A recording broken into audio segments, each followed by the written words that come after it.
Hey, friendo, Steve here. And Larson. And it's time for another Punk Daily. That's right. It's another day more CM Punk. Do a straight edge dance here. So we got some CM Punk news. Also, later on, we got some Jade Cargill news with her impending debut with the WWE. We're going to talk about that. But first, while doing some MMA commentary over the weekend for, what is it, Cage Fury? Is that what it is? I don't know. CFFC, it says here in the notes. See, I think it's Cage I know Fury. CFFC, I don't know what it means. Fighting Combat or something like that. I don't know. I think it's Cage Fury. Anyway, CM Punk. Cage Fury Fighting Combat? Why not? CM Punk made a reference to having a lot of time on his hands for the next 2 months. Perhaps, maybe, speculation suggests that's the length of his non-compete clause, maybe. That's the first thing that popped in my head, 60 days. That's a pretty specific number. Chicago Survivor Series, book it now. But one thing Punk seemingly isn't doing over the next 60 days is considering legal action against All Elite Wrestling for his dismissal, as House of Wrestling reports, quote, Punk does not have any litigation pending against Tony Khan following his termination, considering how Khan said his life was in danger during Punk's backstage altercation at AEW All in London. Many people asked me, not me, Steve, Nick Hausman from House of Wrestling, whether Punk would be considering action. And I am told, again, Nick Hausman is told, not Steve here, that is not the case. From what Nick Hausman gathers, Punk is looking to avoid any further litigation and move on with his life. He was described to me as someone breathing a sigh of relief now that he is away from the day-to-day drama that seemed to follow him at AEW. So even Punk was over the Punk Daily situation, Lars. Seemingly. Yeah. Maybe he wants a Punk Daily so he can get his punk rock news. You know, he is a Rancid fan after all. True. And not news about CM Punk's wrestling future, or if it is a wrestling future for him. On that note, Nick Hausman of House of Wrestling reached out to WWE sources about the potential of the company bringing in Phil now that he's free agent, or maybe soon to be free agent in 60 days. This is what Nick Hausman has to say about that. Quote, again, Nick Hausman, not Larson, have yet to meet someone in WWE or with knowledge of the situation who has ruled it out. One WWE source I spoke with noted that the buzz internally about Punk as a potential free agent is not there like it was when Cody Rhodes was rumored to be on the market at the beginning of 2022. Another source told me that while there could be interest, timing is everything in pro wrestling. And at the moment, WWE's product is hot and not necessarily in need of a big name signing. They just had The Rock and John Cena on SmackDown, who are big, huge crossover names. Yeah. Guess who's not? CM Punk. CM Punk. You know, I mean, he's in, like, people like He's Punk. a name. I'm not going to say he's not a name. He has a lot of fans still. Yeah. He there was a bounce to AEW's numbers when he first debuted. Yeah. But to put him in the same league as The Rock and John Cena, it's not fair. No. It's not fair. It's not realistic. I mean, dude, it's like, oh, who's a bigger draw, The Rock, John Cena, or Steven Larson? Clearly, it's The Rock and John Cena. I know. And that's no disrespect to us. Right. Exactly. It's just the fact of the situation. I mean, he's good for a cool 90 thou. Seemingly, because that's why people turned the channel when they found out he was fired. Yeah. I want to point this out here. There was a little too much stank in your voice when you said that. Fired, man. Fired. Dan Frampton left a video on my Twitter where he actually does have a Punk Daily news show about punk music. Yeah. And in this case, there was some sort of brawl that happened with the Cro-Mags. I don't know what's going on with this, but if you want your Punk Daily, your actual punk music. Daily punk news. Not CM Punk. Punk rock. Yeah. Man, oh man. Go to Dan Frampton. There we go. So yeah, anyways. Man, look, when Cody and Punk are two completely different situations. Uh-huh. You know, like, as far as we know, Cody never got in fights with anybody backstage. As far as we know, that was not the situation.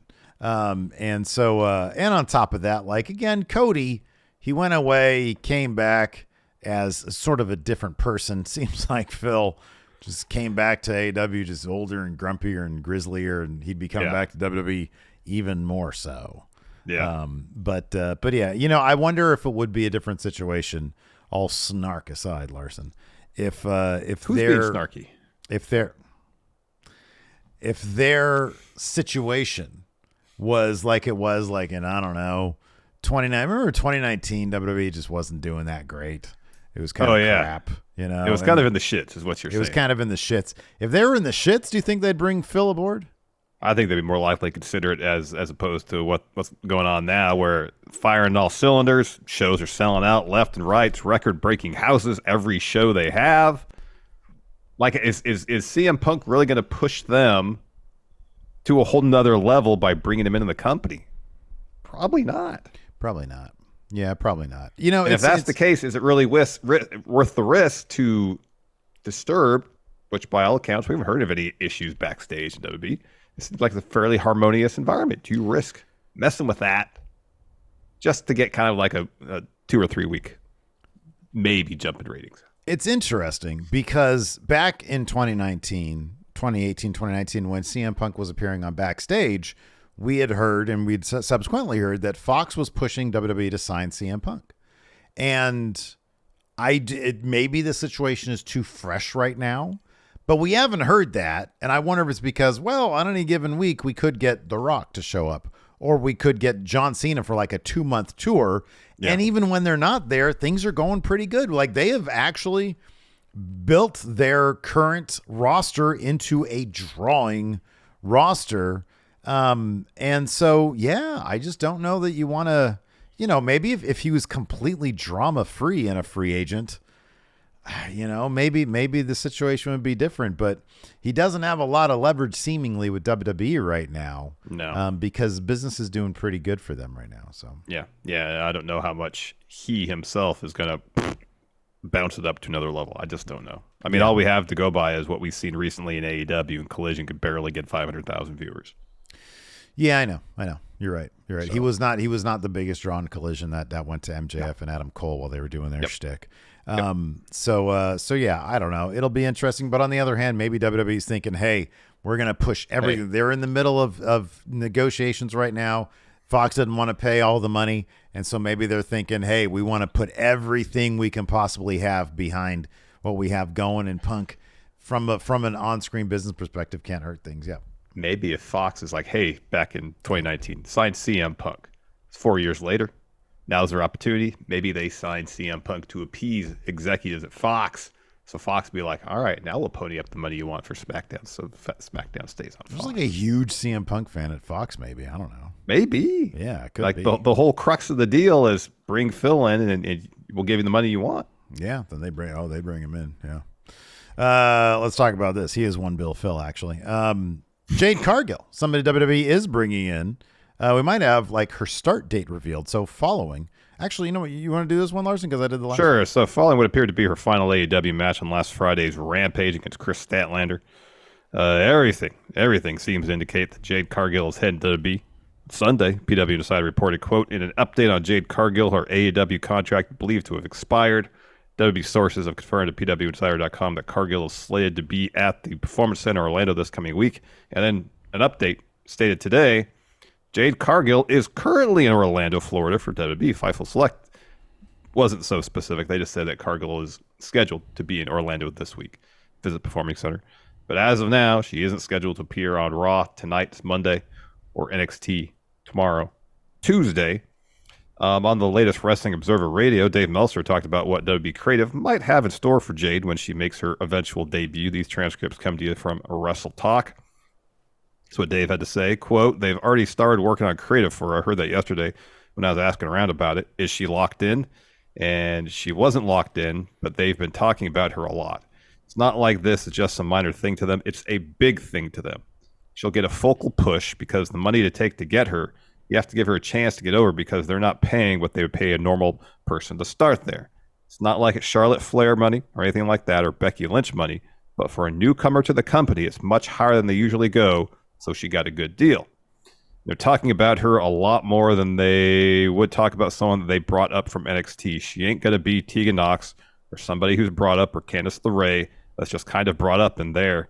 I got the impression It was main roster just because of the expense of bringing her in. They could put her in NXT for a little while before bringing her to the main roster. In a sense, that would make sense. But then you got to justify the money. You see them putting her in NXT for a short period of time, but my impression is the creative they were talking about was not NXT creative, so they have plans for her. Smart. Yeah, don't put her in NXT. It's dumb. Yeah. That is one thing that oftentimes when people, for example, for the longest time, when Cody was when his name first started popping up for WWE, people would say, oh, he's going to be a mid-carder there. He's going to do nothing with it. When WWE pays a shit ton of money for somebody, they have to justify paying a shit ton. And so they have to feature them to make sure that they get their money back, their return on the investment, merch sales, et cetera, all that kind of stuff. And so if what Meltzer is saying is true and Jade is getting a pretty decent bag, not a Becky Lynch setup, but maybe a little bit less than that, they're going to feature her in a major way. And I don't see that it being anything but main roster unless they tell some story where she just runs through NXT and then, shows up in main roster like, that was easy. Now I'm here and I'm going to run through you guys too. If there's some sort of very quick through line where she gets that title off Becky Lynch, and that's the warning shot for the rest of main roster. Yeah. Like her first match, she beats Becky for that NXT title. Right, exactly. Yeah. And it has I don't know, 5, 6, 7 defenses of it, like in short order, real quick. Mm-hmm. Yeah. And then she can say, that's not really the best you got. I'm here in main roster. Give me some real challenges. Give me some real challengers. I don't know if you want to bear. I mean, essentially what you're doing is burying the entire NXT women's roster, which a lot of people claim Becky Lynch just did with Tiffany Stratton, even though from what I understand, the match is a lot more competitive than that. So Cage Fury Fighting Championships. Oh, that's what it was. Okay. You're close. Or did you get it? I don't remember. No, I said Cage Fury Fighting Combat, which didn't make a lot of sense because it's a redundancy. It would be a redundancy. Yeah, I should have known. The C is always championship. What am I thinking? Usually it's championship, Unless it's the beginning, and then it could be something like Combat. Or Continental. Or Capital. Oh, man. So, interesting stuff about Jade Cargill there. Looks like they're fast-tracking this, man. They're not wasting any time. They're not like, smart. January's a couple months away. We'll hold off to the Rumble. No. Win now. Major splash right away, Yeah, hey, they got these TV ratings. Yeah, they gotta, and then on top of that, the Monday Night Football. Apparently now they're playing more than one football game on a Monday night. I think that's just this week, but I could be wrong. I thought it was going forward like next 2 weeks. Wow, that's a lot of Monday football. It is a lot of Monday football. People like the foosball, man. Yeah, football's fine. Had your Eagles play last on Thursday? On Thursday, and they won, yeah. Okay, all right. Well, that's good. Right on. Anyways, what do you guys think about all we talked about today on Punk Daily and then Jade Cargill news? What do you guys think about that? As always with Punk Daily, we're going to go out slam dancing.